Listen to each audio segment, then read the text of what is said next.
దేవుని పరిశుద్ధ నామమునకు మహిమ కలుగును గాక. గుడ్ మార్నింగ్, బాగున్నారా? 51వ దావీదు కీర్తన మనం చూసినట్లయితే, దావీదు పాపం చేసినప్పుడు నాతాను ప్రవర్తన వచ్చి నువ్వు పాపం చేశావు అని చెప్పగానే, నీ దేవుడి ఎదుట నువ్వు పాపం చేసావు అని చెప్పగానే దావీదు పశ్చాత్తాప హృదయుడే దేవుణ్ణి క్షమాపణ అడుగుతున్నాడు. ఆయన ఏమంటాడు అంటే, సహజంగా చెప్తాడు, పశ్చాత్తాపానికి మించిన ప్రాయశ్చిత్తం లేదు. నిజంగా మనం పశ్చాత్తాపడి మనం దేవుడిని అడిగితే దేవుడు క్షమించడానికి సిద్ధమైన మనస్సు కలిగిన వాడు అని చెప్పి లేఖనాలు మనకు చెప్తున్నాయి. ఏమంటాడు? దేవా, నా యందు శుద్ధ హృదయం కలుగు చేయము, నా అంతరంగంలో స్థిరమైన మనసును నూతనంగా పుట్టించుము, నీ సన్నిధిలో నుండి నన్ను త్రోసివేయకము, నీ పరిశుద్ధ ఆత్మ నా యొద్ద నుండి తీసివేయకము, నీ రక్షణ ఆనందం నాకు మరలా పుట్టించుము, సమ్మతి గల మనసు కలుగు చేసి నన్ను దృఢపరచము దేవా అంటాడు. ఏమంటాడు?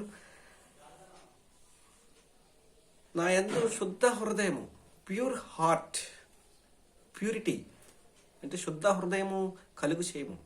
అయినా నేను పాపం చేశాను, నా హృదయంలో పాపాన్ని నింపుకొని నేను ఏదైతే చూశానో దాన్ని చేశాను, ఏదైతే నన్ను చేశానో దానికి బానిస అయిపోయాను, ఏదైతే నేను దీనికి బానిస అయిపోయానో అది నన్ను నీ దగ్గర నుంచి దూరం చేసేసింది ఆయన అని చెప్పి పశ్చాత్తాప హృదయుడై దావీదు అడుగుతున్నాడు. దేవుణ్ణి మనస్ఫూర్తిగా అడుగుతున్నాడు. దేవా, పాపం చేసేసాను, దేవా, ఆ క్షణికావేశంలో వ్యభిచారం చేశాను తండ్రి, నా హృదయంలో నూతనమైన మనసును పుట్టించి క్షమాపణ. చాలా మంది అంటా ఉంటారు, ఏమండి, ఆ పాపంలోంచి నేను విడుదల పొందలేకపోతున్నాను, దాన్ని జయించలేకపోతున్నాను, అది నా వల్ల కావట్లేదు. చాలా మంది తాగుడికి బానిస అయిపోయిన వాళ్ళు చూడండి, మానేద్దాం అనుకుంటున్నాను కానీ బ్రదర్ మానలేకపోతున్నాను. లేదా వ్యభిచారానికి అలవాటు పడిన సహోదరి కానీ సహోదరిమణి కానీ చూడండి, వాళ్ళు ఏమంటారు, మానేద్దాం, ఆ కోపంలోంచి బయటకు వచ్చేద్దాం కానీ నా వల్ల అవ్వట్లేదు బ్రదర్ అని చెప్పి అంటారు. కారణం ఏంటంటే వారు దానికి బానిస అయిపోయారు. దాన్ని విడిపించుకునే ప్రయత్నం చేసినప్పటికీ వారు రాలేకపోతున్న కారణము వారు దాంట్లో ఉండిపోతున్నారు అనుకుంటున్నారు కానీ వారు చేయలేకపోతున్నారు. కారణం ఏంటంటే వారు హృదయపూర్వకముగా దాన్ని మానలేకపోతున్నారు. అందుకనే వాటిలోంచి బయటికి రాలేకపోతున్నారు. అందుకనే అంటాడు, నా శుద్ధ హృదయమును కలుగు చేయము అంటాడు. అలాగే నా అంతరంగంలో స్థిరమైన మనసును నూతనంగా పుట్టించు. నా అంతరంగం స్థిరమైన మనసు ఉండాలి, అది మానేయాలి. ఏకదృష్టి, ఏక హృదయము, ఏక మార్గము, మనం అది మానేయాలి, ఆ పాపిష్టి అలవాటు వదిలేయాలి అని చెప్పి మనం ఒక నిర్ణయం తీసుకున్నామంటే అది స్థిరంగా ఉండాలన్నమాట. అది ఈ ప్రార్థనలో మనకి దావీదు ప్రార్థనలో మనకి కనిపిస్తుంది. ఏమంటాడు? నా హృదయంలో శుద్ధ హృదయమును కలిచే, నా అంతరంగంలో స్థిరమైన మనసును పుట్టించిన ఆయన అని చెప్పి దేవుణ్ణి వేడుకుంటున్నట్టుగా మనం చూస్తాం. అప్పుడు దేవుడు ఏం చేస్తాడంటే దావీదుకి శుద్ధ హృదయాన్ని, స్థిరమైన హృదయాన్ని కలిగి చేసినట్లుగా మనం చూస్తాం. అలా అంటాడు, నేను పాపం చేసిన వాడిని, పాపంలోనే నేను పుట్టాను ఆయన అంటాడు. ఏమంటాడు? నీ వాత్సల్యను దేవా, నీ కృప చొప్పున నన్ను కరుణింపుము, నీ వాత్సల్య బాహుల్యము. ఎంత మంచి మాట అండి! కృప, వాత్సల్యం కుమారుడికి తండ్రి మీద ఉండేదే వాత్సల్యం, ప్రేమానురాగం అంటారు దాన్నే. తండ్రి తన కుమారుడిని శిక్షించినా కూడా ఆ తర్వాత వాత్సల్యం చూపిస్తాడు, ప్రేమ చూపిస్తాడు. తన కుమారుడిగా, నా కుమారుడు కదా అని చెప్పి హక్కును చేర్చుకొని వాడికి కావాల్సినవన్నిటిని, వాడి పాపాన్ని అంతా, వాడి తప్పును క్షమించేసి హక్కుని చేర్చుకొని తనకు కావాల్సిన వనరులన్నిటినీ మునుపటి కంటే ఎక్కువగా ప్రేమిస్తాడు. కారణం, ప్రేమించాడు కాబట్టి, కుమారుడు కాబట్టి.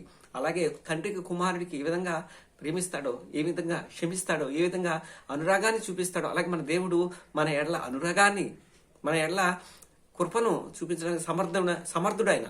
ఇంకేమంటాడంటే, నీ సన్నిధిలో నన్ను త్రోసివేయకము, నీ పరిశుద్ధాత్మ నా యొద్ద నుండి తీసివేయకము, నీ రక్షణ ఆనందం నాకు మరలా పుట్టించము. మనం రక్షణ పోగొట్టుకున్నావా? పాపం చేశానే అపరాధ భావంలో నువ్వు ఉన్నావా? పాపం చేసిన పాపము నిన్ను ఆనందంగా ఉంచదు. అందుకనే అంటున్నాడు, నీ రక్షణ ఆనందము. నువ్వు దేవుడిని నమ్ముకుని మళ్ళీ వెనకడుగా వేస్తున్నావా? పాపంలో పడిపోతున్నావా? ఆ పాపాన్ని మాను, ఆ పాపాన్ని విడిచిపెట్టు. ఆ రక్షణ ఆనందాన్ని పోగొట్టుకోకు. ఆ రక్షణ ఆనందాన్ని పోగొట్టుకుంటే దేవుణ్ణి అడిగితే ఆయన ధారాళంగా నేను క్షమించి మళ్ళీ ఆ పాపం జోలికి మళ్ళీ వెళ్ళకు. అది నిజమైన పశ్చాత్తాపం. ఈ ఉదయకాలన దేవుడు చెప్తున్న మాట ఏంటంటే, సమ్మతి గల మనస్సు నాకు సమ్మతి గల మనసు కలిగి చేసి నన్ను దృఢపరచు నేను బలహీనుడు అయిపోతాను ఆయన. నీ మనసును నీ వాక్యములో నీ వాక్యాన్ని నా హృదయంలో పెట్టుకుని నేను పాపం చేయకుండా ఉన్నట్లు సహాయం దయచేయండి. సమ్మతమైన మనస్సు నాకు దయచేయమని మరి దావీదు దేవుడిని అడిగితే దేవుడు దావీదికి సమ్మతి గల మనస్సును దయచేశాడు. మళ్ళీ తన పోగొట్టుకున్న రక్షణానందాన్ని దేవుడు అనుగ్రహించాడు. మరి నువ్వు నేను దేవుడిని అడిగితే ఖచ్చితంగా నీకు నాకు ఆనందాన్ని, సంతోషాన్ని, కృపను, వాత్సల్యాన్ని అనుగ్రహించడానికి సిద్ధంగా ఉన్నాడు. మరి ఈ ఉదయకాలాన్న దేవుణ్ణి మనం అడుగుదామా? ఈ ప్రభు దినాన్ని దేవుణ్ణి మనము అడిగినట్లయితే ఆయన ఖచ్చితంగా నీకు నాకు ఏమివ్వడానికి, రక్షణానందాన్ని ఇవ్వడానికి సిద్ధంగా ఉన్నాడు. కనుక మనము మన పాపాలను ఒప్పుకొని ఆయన మార్గంలో నడిస్తే మనం రక్షించబడతాం. ఇది దేవుని చెప్తున్న మాట, వినండి. ఈ ఉదయకాలాన్న మీ Anand Kumar. God bless you each and every one. God bless you. Have a blessed Sunday. God bless you each and every one.